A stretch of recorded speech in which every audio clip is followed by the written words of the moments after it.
Praise lord.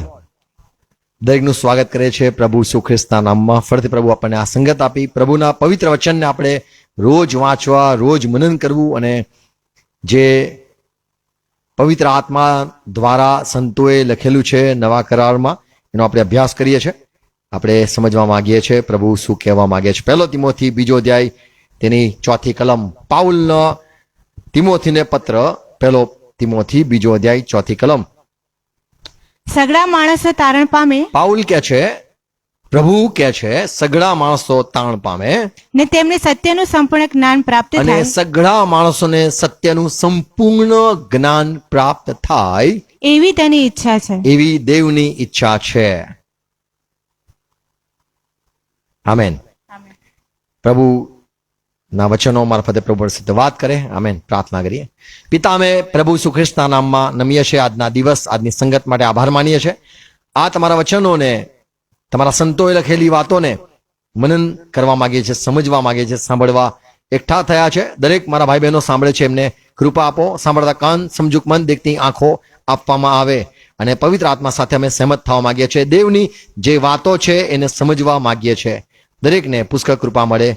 પવિત્ર આત્મા સહાય કરો. અને આ લેખ જે છે તમારા સંત પાસે લખાયો છે, અમે તમારા વિચારને જાણવા માંગીએ છીએ. પ્રગટ કરો. પ્રભુ ઈસુ ખ્રિસ્તના નામમાં પ્રાર્થના કરીએ છીએ. Amen. Amen. Praise Lord. Good morning. સગળાનું સ્વાગત કરીએ છીએ. તો અહીંયા પાઉલે તિમોથી વિશ્વાસમાં આવેલા દીકરાને જે પત્ર લખ્યો, 1 તિમોથી 2 અધ્યાય તેની 4 કલમ. અહીંયા પાઉલ કે છે દેવની ઈચ્છા બતાવે છે કે સઘળા લોકો તારણ પામે. અને બીજી વાત બતાવે છે, અને દરેકને દેવનું જ્ઞાન અથવા સત્યતા પ્રગટ થાય અથવા સત્યતાનું જ્ઞાન મળે. દેવની ઈચ્છા છે સઘળા લોકો તારણ પામે.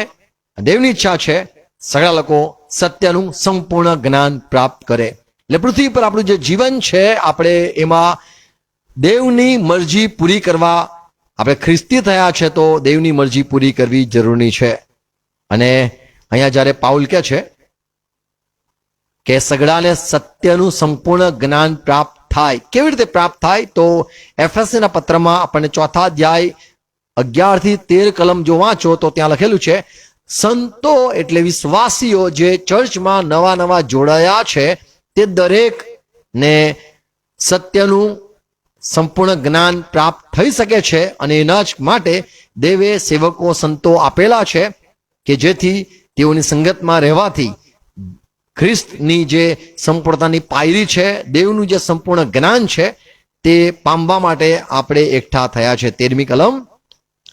ત્યાં સુધી કે આપણે સૌ દેવના દીકરા પરના વિશ્વાસથી તથા તેના જ્ઞાનથી જે તથા તેના દ્વારા જે જ્ઞાન મળે છે, તેનું જે જ્ઞાન છે, જ્ઞાનથી જે એક્ય થાય છે તે પ્રાપ્ત કરી. તો આપણે બધા જ એક સરખા થઈ જઈએ, અને એક થઈ જઈએ, દરેક સંપૂર્ણ થઈ જાય, કોઈ પણ અપૂર્ણ ન રહે.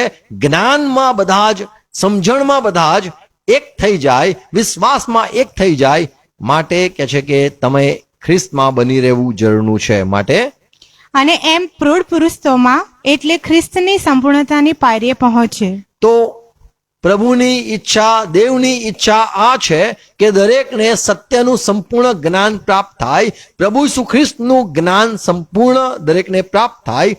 એ દેવની મરજી છે અને એ ત્યારે શક્ય છે જ્યારે આપણે એફએસસી 4:11 પ્રમાણે જેમ લખેલું છે કે દેવે કૃપા કરી મંડળી પર, અને આ મંડળીમાં પ્રભુ ઈસુ ખ્રિસ્તે અમુક લોકોને સ્થાપ્યા અથવા એમને દીક્ષા આપી અથવા તો તેમને એવા નિમ્યા કે તેઓ જઈને જે સંતો આવેલા છે તેમને તૈયાર કરે. અને એટલા માટે લખ્યું છે કેટલાક પ્રેરિત, કેટલાક પ્રબોધકો, કેટલાક સુવાર્તિક, કેટલાક પાળક, કેટલાક ઉપદેશક મંડળીને આપ્યા કે મંડળીમાં નવા વિશ્વાસીઓ જે આવેલા છે તેમનામાં દેવની ઈચ્છા પૂરી થાય અને દરેક સંપૂર્ણ જ્ઞાન પ્રાપ્ત કરે, સત્યનું સંપૂર્ણ જ્ઞાન પ્રાપ્ત કરે, સત્યનું સંપૂર્ણ જ્ઞાન પ્રાપ્ત કરે. આ દેવની મરજી છે. બીજી મરજી આપણે જોઈએ છે માથીની સુવાર્તા 18મો અધ્યાય 14મી કલમ. અને એ જ વાત પાઉલ કરે છે કે સગળા લોકો તાણ પામે. પ્રભુ ઈસુ ખ્રિસ્તે કીધેલું માથીની સુવાર્તા 18મો અધ્યાય 14મી કલમ, એમ આ નાનાઓમાંથી એકનો નાશ થાય એવી તમારા આકાશમાંના બાપની ઈચ્છા નથી. તો પ્રભુ ઈસુએ નાનામાંના એકની જે વાત લખી કીધી એ નાનો માનો એટલે નાના બાળકોની વાત નથી કીધી, પણ જે નવા નવા વિશ્વાસીઓ જોડાયા છે 18મા અધ્યાયની પહેલી, બીજી, ત્રીજી કલમ જો વાંચે તો ત્યાં શિષ્યો કે છે મોટું કોણ? ત્યારે પ્રભુ એ પ્રમાણે એક છોકરાને બોલાવે છે, બાળકને બોલાવે છે અને વચમાં ઊભું રાખીને કે છે આ જે વિશ્વાસ કરે છે જેને હું બોલાવું છું તેની વાત કરીને પ્રભુએ 14મી કલમમાં વાત સંભળાવી કે આ નાના જે વિશ્વાસ કરે છે વિશ્વાસીઓનો નાશ ન થાય એવી દેવની મરજી છે એવું સાફ અહીંયા સમજણ પડે છે. તો કોઈનો નાશ નહીં વાત લખી, પણ નાનામાંનો એક એટલે જે વિશ્વાસ કરે છે તે સંતોની વાત જ લખેલી છે કે તેમાંનો કોઈનો નાશ ન થવો જોઈએ એવી દેવની મરજી છે. તો દેવની મરજી છે સઘળા લોકો ને સત્યનું સંપૂર્ણ જ્ઞાન પ્રાપ્ત થાય, અને સઘળા લોકો એટલે જે વિશ્વાસીઓ છે એમાંની વાત લખી છે તેમનો નાશ ન થાય. પિત્તરનો પત્ર જો વાંચીએ, 1 પિત્તર 3 અધ્યાય 17મી કલમ. આ પિત્તર એ મંડળીને જો તમે પહેલી જ કલમ વાંચો તો ત્યાં લખેલું છે, 1 અધ્યાય પહેલી જ કલમ જો વાંચો તો પિત્તર સંત એ લખે છે અને મંડળીને સંભળાવે છે. આ પત્ર મંડળીને લખેલો છે, જગતના લોકોને નથી લખ્યો. 17મી કલમ, કેમ કે 1 પિત્તર 3 અધ્યાય તેની 17મી કલમ. કેમ કે જો દેવની ઈચ્છા આવી હોય, દેવની ઈચ્છા કેવી છે? બીજો પિત્તર છે 3:9. વિલંબનો હા, વિલંબનો લોકો અર્થ કરે છે કે દેવ વિલંબ કરી રહ્યા છે, હજુ રાહ જોઈ રહ્યા છે. પણ વિલંબનો જેવો અર્થ કેટલાક લોકો કરે છે તેમ પ્રભુ પોતાના વચન સંબંધી વિલંબ કરતો નથી. પ્રભુએ જેટલી પણ ભવિષ્યવાણીઓ કરેલી છે એના વિશે દેવ વિલંબ કરતા નથી. પણ કોઈનો નાશ ન થાય પણ સગળા પશ્ચાતાપ કરે એવું ઈચ્છીને પ્રભુ તમારે વિશે ધીરજ રાખે છે. તો દેવ તમારા માટે ધીરજ રાખે છે. પિત્તર કે છે તમારા માટે ધીરજ રાખે છે, તમારામાંનો કોઈનો નાશ ન થાય એવી દેવની મરજી છે. અને એ જ આપણે પેલો તિમોથી 2:4 વાંચ્યું, દેવની મરજી છે કોઈનો નાશ ન થાય, સગળા લોકો પશ્ચાતાપ કરે, સગળા લોકો બચી જાય, દેવની ઈચ્છા છે. પણ વિશેષ દેવની ઈચ્છા એ છે કે તમારા વિશે ઈચ્છા છે મંડળીમાં આવનાર વિશ્વાસી નાનામાં નાનો એટલે નવો જોડેલો, 1 દિવસનો, 2 દિવસનો, 1 વર્ષનો, 2 વર્ષનો, 5 વર્ષનો નાના જે જોડેલા છે થોડા સમય માટે થી તે પ્રભુમાં આવેલા છે તેમનો નાશ ન થાય એવી દેવની મરજી છે. તો એક સત્યતા આ છે કે દેવની ઈચ્છા આપણે જોઈ કે કોઈનો નાશ ન થાય એટલે એ લોકો જે વિશ્વાસી છે તેમની વાત લખેલી છે. અને સઘળા લોકોને દેવનું સંપૂર્ણ અથવા ખ્રિસ્તનું સત્યતાનું જે જ્ઞાન છે સઘળા પ્રાપ્ત કરે એ દેવની મરજી છે. તો જે વિશ્વાસમાં જોડેલા છે તેમના વિશે પ્રભુએ વાત કરી. હજુ દેવની મરજી જો જોઈએ તો શું બાઇબલમાં જોવા મળે છે? યોહાનની સુવાર્તા 6 અધ્યાય તેની 39મી કલમ. જેણે મને મોકલ્યો છે, પ્રભુ ઈસુએ કહ્યું જેણે મને મોકલ્યો એટલે મારો બાપ, તેની ઈચ્છા એ છે કે તેણે મને જે આપ્યું છે તે સર્વમાંથી હું કોઈ ખોઉં નહીં. તો દેવની ઈચ્છા એવી હતી કે પ્રભુ ઈસુ ખ્રિસ્ત પાસે જે કોઈ આવે, પ્રભુ ઈસુ ખ્રિસ્ત ને જે લોકો પોતાના જીવન સોંપે અથવા જેટલા પણ પ્રભુ ઈસુ ખ્રિસ્તને સ્વીકારે, બાપની મરજી એ હતી અને એ છે કે કોઈનો પણ નાશ ન થાય. પ્રભુ ઈસુ પાસે આવેલા કોઈનો પણ નાશ ન થાય અને પ્રભુ ઈસુ કોઈના વિશે અફસોસ ના કરે કે મેં તેમને ગુમાવી બેઠો. તો ફરીથી વાંચીએ 39મી કલમ. જેણે મને મોકલ્યો છે તેની ઈચ્છા એ છે કે યસ, તેણે મને જે આપ્યું છે. તો અહીંયા જોઈએ છે યોહાન સુવાર્તા 6 તેની 39મી કલમ. 39મી કલમ. જેણે મને મોકલ્યો છે તેની ઈચ્છા એ છે કે તો અહીંયા પ્રભુ ઈસુ ખ્રિસ્ત કહે છે જેણે મને મોકલ્યો તેની ઈચ્છા એ છે તેણે મને જે આપ્યું છે જેટલા આત્મા મને સોંપાયા છે તે સર્વમાંથી હું કંઈ ખોઉં નહીં. તો પ્રભુ ઈસુ ખ્રિસ્તને ખબર પડે છે દેવની મરજી કે જે મને આપવામાં આવેલા છે તેમાંનો કોઈ પણ નાશ ન થાય અને નુકસાન ન થાય. આમેન. આમેન. તો આ સત્યતા છે કે પ્રભુ ઈસુ ખ્રિસ્તે જે બતાવ્યું કે દેવની ઈચ્છા આ છે, કોઈનો નાશ ન થાય અને કોઈ પણ ને દેવ ઈસુ ખ્રિસ્ત કોઈને ગુમાવી ન દે. દેવની મરજી આ છે. ત્રીજી વાત જોઈએ છે દેવની મરજી શું છે. જ્યારે એક કોઢી પ્રભુ પાસે આવે છે, માર્કની સુવાર્તા 1 અધ્યાય 40મી કલમ 41મી કલમમાં એ માણસ એમ કે છે, પ્રભુ જો તું ચાહે તો મને તું શુદ્ધ કરી શકે છે. 40મી કલમ. અને એક કોળીઓ તેની પાસે આવે છે ને તેને વિનંતી કરીને તથા ઘૂંટણ ટેકવીને કહે છે કે જો તારી ઈચ્છા હોય તો તું મને શુદ્ધ કરી તો શકે છે. આ વ્યક્તિ કે છે કે પ્રભુ જો તમે ઈચ્છો તો મને શુદ્ધ કરી શકો છો. 41. અને ઈસુને દયા આવી અને પ્રભુ ઈસુને દયા આવી. ને હાથ લાંબો કરીને તે તેને અડક્યો હા, ને તેને કહે છે કે મારી ઈચ્છા છે તું શુદ્ધ થા. તો દેવની ઈચ્છા પૂરી કરવા માટે પ્રભુ ઈસુ આવેલા અને પ્રભુ ઈસુ ખ્રિસ્તે કીધું કે હું ચાહું છું તું શુદ્ધ થા. તો જેટલા પણ પ્રભુમાં આવે છે દરેક શુદ્ધ રહે, શુદ્ધ થાય એ દેવની ઈચ્છા છે. તો સગડાને સત્યનું સંપૂર્ણ જ્ઞાન પ્રાપ્ત થાય, દેવની ઈચ્છા છે. અને ખ્રિસ્તમાં જોડેલા દરેક આત્માઓ એમાંનો કોઈ પણને ખ્રિસ્ત ખોઈ ન બેસે, પણ સઘળા લોકો તાણ પામે એવી દેવની ઈચ્છા છે. અને ત્રીજી વાત, દેવની ઈચ્છા એ છે કે સઘળા લોકો શુદ્ધ રહે. અને પ્રભુએ કીધું હું ચાહું છું તું શુદ્ધ થા. આમેન. એ દેવની મરજી છે. ચોથી વાત જોઈએ છે યોહાનની સુવાર્તા 6 અધ્યાય તેની 44મી કલમ. જે મારા બાપે મને મોકલ્યો છે તેના ખેંચ્યા વિના કોઈ માણસ મારી પાસે આવી નથી તો શકતો. પ્રભુ ઈસુએ કીધું જે બાપે મને મોકલ્યો પૃથ્વી પર તેની ઈચ્છા વગર કોઈ મારી પાસે આવી નથી શકતું. અને છેલ્લે દાડે હું તેને પાછો ઉઠાડીશ. તો દેવની મરજી બીજી જોઈએ છે કે જે લોકો પ્રભુ ઈસુ પાસે આવેલા છે એ દેવની મરજીથી આવેલા છે અને દેવ ઈચ્છે છે કે પ્રભુ ઈસુ તેમને સજીવન કરે. તો દેવની ઈચ્છા છે કે દરેકનું સજીવન અથવા દરેક એ પુનરુત્થાનમાં ભાગ લે, દરેકનું પુનરુત્થાન થાય અને દરેક અનંત જીવનમાં દાખલ થાય. એ દેવની મરજી છે. હજુ 5મી વાત જોઈએ છે દેવની મરજી શું છે.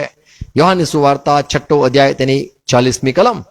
કેમ કે મારા બાપની ઈચ્છા એ છે કે હવે પ્રભુ ઈસુ ખ્રિસ્ત ફરીથી કહે છે મારા બાપની ઈચ્છા શું થઈ રહી છે અને શું હતી ને શું છે. જે કોઈ દીકરાને જોઈને તેના પર વિશ્વાસ કરશે તેને અનંત જીવન મળશે. આમેન. તો બાપની ઈચ્છા સદા એ જ છે કે લોકો પ્રભુ ઈસુ પર વિશ્વાસ કરે, એના પર જુએ, એના કામને જુએ, એના વચનને સાંભળે અને એના ઉપર વિશ્વાસ કરે. તો પ્રભુ ઈસુ ખ્રિસ્ત પર વિશ્વાસ કરવું એ દેવની મરજી છે. દેવની મરજી છે માણસો સદા સતત પ્રભુ ઈસુ પર વિશ્વાસ રાખ્યા કરે. આમેન. તો આ દેવની મરજી છે. ને તમે જ્યારે જો જે જીવન છે એમાં તમે જો પ્રભુ ઈસુ પર વિશ્વાસ કરવાનું ચૂકી જાઓ છો તો દેવની ઈચ્છા પૂરી કરવાનું ચૂકી જાઓ છો. અને જો તમે પ્રભુ ઈસુ ખ્રિસ્ત ને સ્વીકારો છો, એની પાસે આવો છો તો દેવની ઈચ્છા પૂરી થઈ એમ કહેવાય. જો તમે સત્યનું સંપૂર્ણ જ્ઞાન પ્રાપ્ત કરવા માંગો છો અને સતત ઈચ્છો છો, સત્યતા જાણવા માંગો છો તો તમે દેવની ઈચ્છા જ પૂરી કરી રહ્યા છો. હજુ એક વાત જોઈએ છે, 6ઠ્ઠી વાત, દેવની ઈચ્છા શું હતી. યોહાનની સુવાર્તા 6 અધ્યાય તેનો 39મી કલમ. જેણે મને મોકલ્યો છે તેની ઈચ્છા એ છે કે શું ઈચ્છા છે. તેણે મને જે આપ્યું છે તે સર્વમાંથી હું કઈ ખોઉં નહીં, પણ છેલ્લે દાડે તેને પાછું ઉઠાડું. આમેન. તો આ દેવની ઈચ્છા આપણે વાંચી કે ઈસુ ખ્રિસ્ત પુનરુત્થાન કરે અને કશું પણ ખોઈ ન બેસે. હજુ જોઈએ છે લુકની સુવાર્તા 12મો અધ્યાય તેની 32મી કલમ. ઓ નાની ટોળી બીહોમાં, હા, કેમ કે તમને રાજ્ય આપવાની તમારા બાપની ખુશી છે. તો બાપની ઈચ્છા, બાપની ખુશી આ છે. જે વિશ્વાસ કરે છે, જે જોડેલા સંતો છે, જે શિષ્યો બન્યા છે, એમના વિશે કહેવામાં આવ્યું ઓ નાની ટોળી, બીતા નહીં, તમને દેવ રાજ્ય આપવા માંગે છે. તો દેવની ઈચ્છા છે કે મારા લોકોને હું રાજ્ય આપું. અને 7મી વાત જોઈએ છે ગીત શાસ્ત્ર તેનો 35મો અધ્યાય તેની 27મી કલમ. જેઓ મારા ન્યાયપણામાં આનંદ કરે છે હા. તેઓ હર્ષ પામીને જય જયકાર કરો. તેઓ જે જયકાર શા માટે કરો. હા, તેઓ હંમેશા કહો કે જે પોતાના સેવકની આબાદીમાં રાજી રહે છે તે યહોવા મોટો મનાવો. આમેન. તો યહોવા એ દેવ કે જે પોતાના સેવકોને તે સંતુષ્ટ કરે છે અને તેમને ધની કરે છે અને તેઓને ફરતી વાંચે આબાદ કરે છે. તો એ યહોવા જે પોતાના સંતોને આબાદ કરે છે, એ યહોવાની સ્તુતિ થાઓ. આમેન. અને હંમેશા રાજી હોય છે, ખુશ છે, પોતાના સંતોને એ આગળ લાવવા માટે તે ખુશ છે. તો દેવની ઈચ્છા છે રાજ્ય આપવાની, દેવની ઈચ્છા છે સમૃદ્ધ કરવાની એના સંતોને. દેવની ઈચ્છા છે કે દરેક વિશ્વાસીઓને ફરીથી પુનરુત્થાન થાય, મરણ પછી તેઓ જીવે. દેવની મરજી છે ઈસુ ખ્રિસ્ત પર લોકો વિશ્વાસ કરે. દેવની મરજી છે રાજ્ય દરેકને પ્રાપ્ત થાય. દેવની મરજી છે દરેક એ શુદ્ધ રહે. દેવની મરજી છે દરેકનું તારણ થાય. દેવની મરજી છે કે દરેકને સત્યનું સંપૂર્ણ જ્ઞાન પ્રાપ્ત થાય. આમેન. તો આ દેવની મરજી આ આપણે જોઈ. દેવ નથી કદી પણ ઈચ્છતા. એક બીજું સત્ય જોઈએ છે, હઝીકેલ 18મો અધ્યાય 23મી કલમ, હઝીકેલ 18મો અધ્યાય 32મી કલમ, હઝીકેલ 33મો અધ્યાય 11મી કલમ અને હિબ્રુ 10મો અધ્યાય 38મી કલમ. આ બધી જગાએ એક જ વાત લખવામાં આવી છે કે દુષ્ટોનો નાશ થાય અથવા દુષ્ટો અકાળે મરણ પામે અથવા દુષ્ટો ના બલિદાન તેઓ આપી દે. એમાં દેવને કોઈ પણ રીતે રાજી નથી થતો અને દેવની કોઈ પણ પ્રકારે એમના પ્રત્યે કોઈ પણ પ્રકારે સહાનુભૂતિ છે જ નહીં. દેવને કોઈ ફિલિંગ જ નથી થતું. જ્યારે દુષ્ટ પાપી મરણ પામે છે એમાં દેવને આનંદ કે દુઃખ કશું ફિલિંગ જ નથી થતું. જોવા છે 18મો અધ્યાય 32મી કલમ, હઝીકેલ 18:32. પ્રભુ યહોવા કહે છે કે મરનારના મોતથી મને કંઈ પણ આનંદ થતો નથી. એ જે મરનાર છે તેમાં મને કોઈ પણ પ્રકારે કોઈ પણ ઈચ્છા થતી નથી. એ માટે ફરો ને જીવતા રહો. તમે ફરો, જીવતા રહો તો મારો આત્મા આનંદ કરશે. 23મી કલમ, પ્રભુ યહોવા કહે છે કે શું દુષ્ટના મોતમાં મને કંઈ આનંદ છે? દુષ્ટ મરી જાય તો એમાં મને કઈ મજા આવે છે? જો તે પોતાના માર્ગથી પાછો પણ જો તે પોતાના માર્ગથી પાછો ફરે, જીવતો રહે તો એના કરતા હું વિશેષ રાજી ન થાઉં. શું એના કરતા વિશેષ રાજી ન થવું?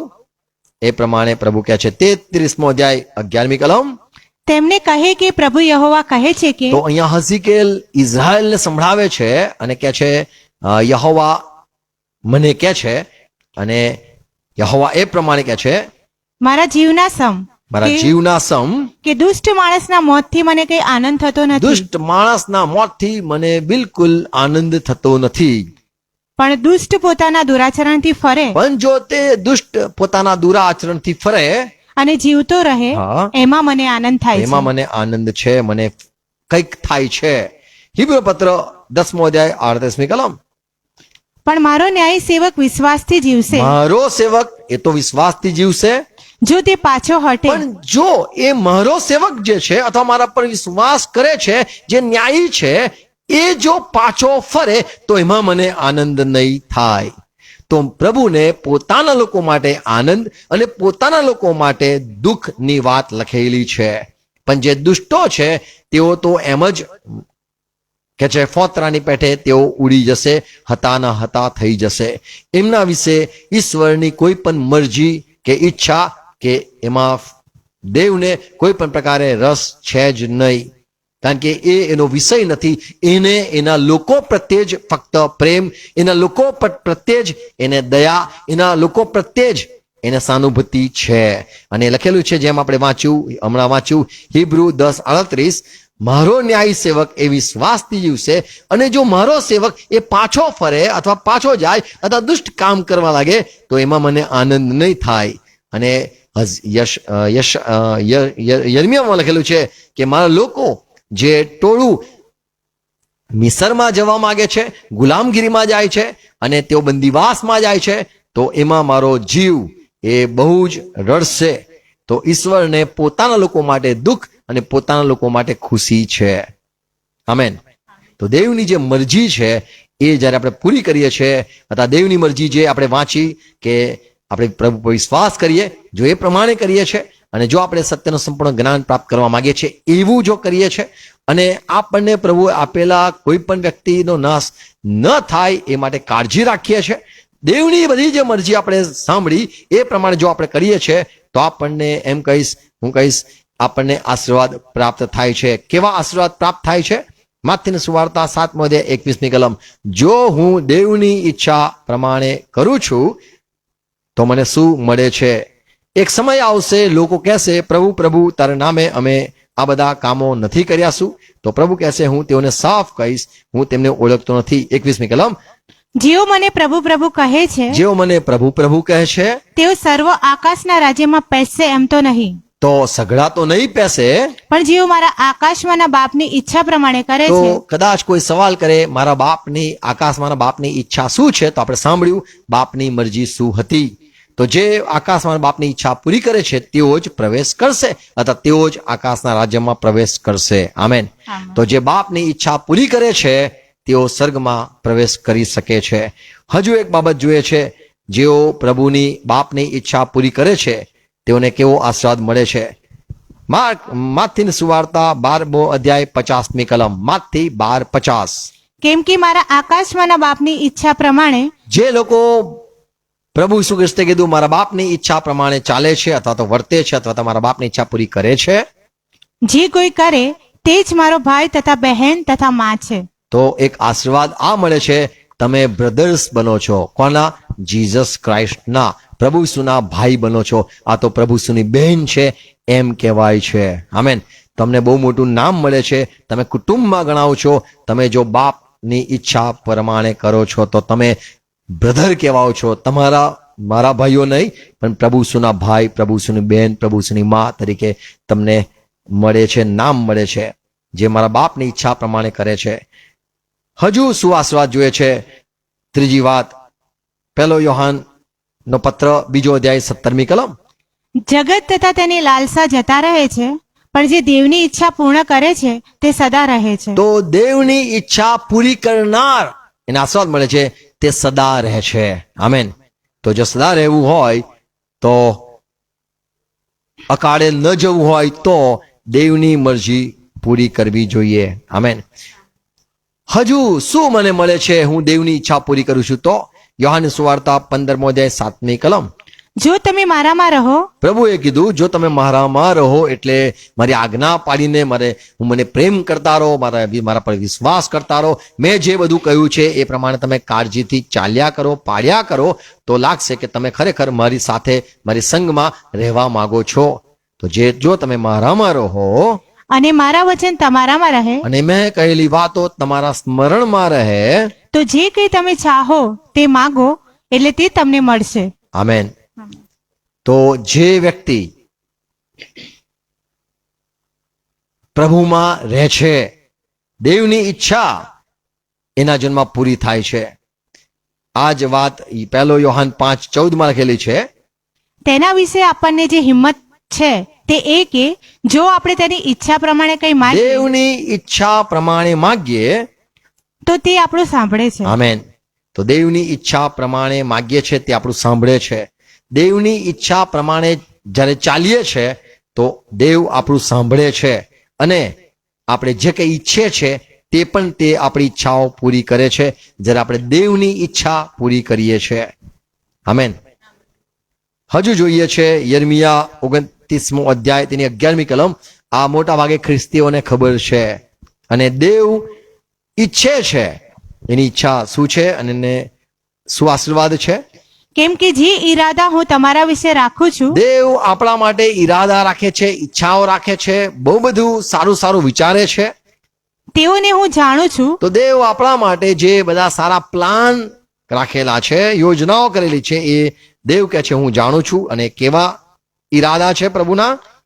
એ ઈરાદા ભવિષ્યમાં તમને આશા આપવા માટે વિપત્તિ લાગતા નહીં પણ શાંતિને લગતા છે. તો મેં તમારા માટે જે ઈરાદા રાખું છું એ શાંતિ મળે એવા ઈરાદા છે, હાનિ થાય એવા નહીં. તમારું ભવિષ્ય ઉજ્જવળ થાય એવા દેવ ઈરાદા રાખે છે. આમેન.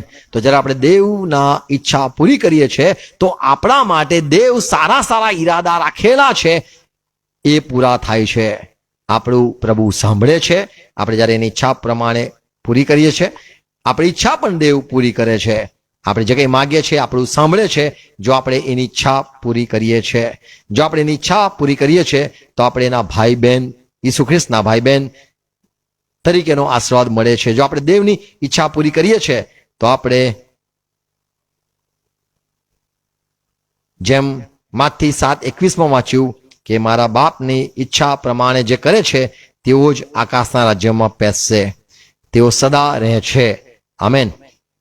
તો આપણે દેવની ઈચ્છા જાણી, સાફ જાણી, અને અહીંયા પાઉલે જે પ્રમાણે 1 તિમોથી 2 અધ્યાય 4 કલમમાં સાફ વાત કરી, દેવની ઈચ્છા છે કોઈનો નાશ ન થાય. દેવની ઈચ્છા છે સઘળાને સત્યનું સંપૂર્ણ જ્ઞાન પ્રાપ્ત થાય, અને દેવની ઈચ્છા છે સઘળા લોકો તારણ પામે. આમેન.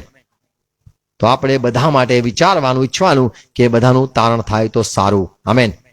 અને દુષ્ટો મરે છે એમાં દેવને આનંદ થતો નથી, પણ જે વિશ્વાસી એ વિશ્વાસને છોડીને અવિશ્વાસ વાળું જીવન જીવે છે તો એમાં દેવ કે છે કે દુઃખી થાય છે. અને પ્રભુ ઈચ્છે છે કે આપણે દેવની ઈચ્છા હંમેશા પૂરી કરીએ. આમેન. પ્રભુ દરેકને સહાય કરે, સમજવા માટે કૃપા આપે. તો આપણે આજે જોયું કે દેવની ઈચ્છા એ છે કે સગડાને સત્યનું સંપૂર્ણ જ્ઞાન પ્રાપ્ત થાય. આમેન. દેવની ઈચ્છાઓ આપણે જાણીએ અને પ્રમાણે ચાલીએ. God bless you. પ્રાર્થના કરીએ. પિતા, અમે ખ્રિસ્તમાં નમીએ છે, જે સાફ વાતો, દેવની ઈચ્છાઓ પ્રભુ તમે પ્રગટ કરી, તમારા સંતોએ પણ પ્રગટ કરી કે દેવની ઈચ્છા શું છે. અમે તમારા માર્ગમાં ચાલીએ છીએ, અમને ખબર પડે છે તમારી મરજી શું છે. તમારી મરજી પ્રમાણે જ્યારે કરીએ છીએ, તમારી ઈચ્છા જ્યારે પૂરી કરીએ છીએ તો અમારા માટે પણ તમે જે સારા ઈરાદા રાખેલા છે, અમારું નુકસાન થાય એવું નહીં, પણ અમારું ભલું થાય અને અમારું સારું થાય એવા સારા ઈરાદા, અમારું હિત થાય, અમને આશા મળે એવા વાનાઓ તમે અમારા માટે રાખેલા છે. આભાર પ્રભુ. આ વાતો જે સંભળાવી છે એ વવાઈ જાય. દરેક ભાઈ બહેનો માટે કૃપા માંગુ છું, એને ફળથી કાનમાં આ વાતો તેઓ ફળથી સાંભળ કરે, અને પ્રભુ સત્યનું સંપૂર્ણ જ્ઞાન પ્રાપ્ત થાય મારા ભાઈ બહેનોને, અને જે વિશ્વાસ કરે છે તેમનો નાશ ન થાય.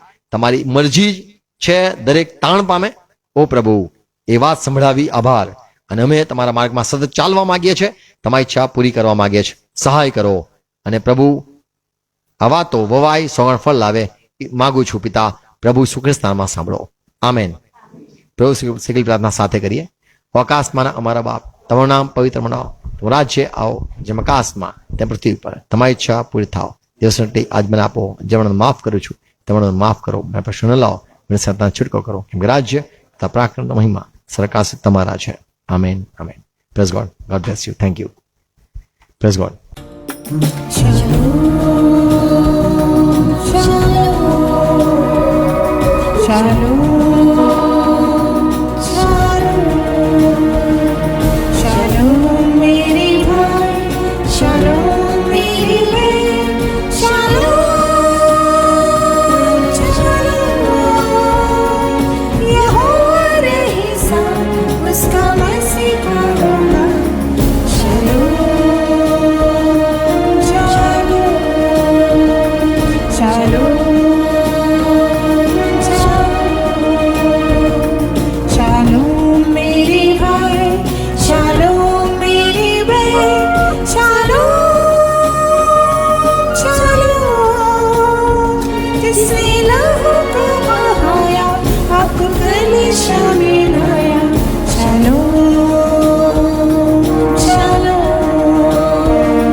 आजादी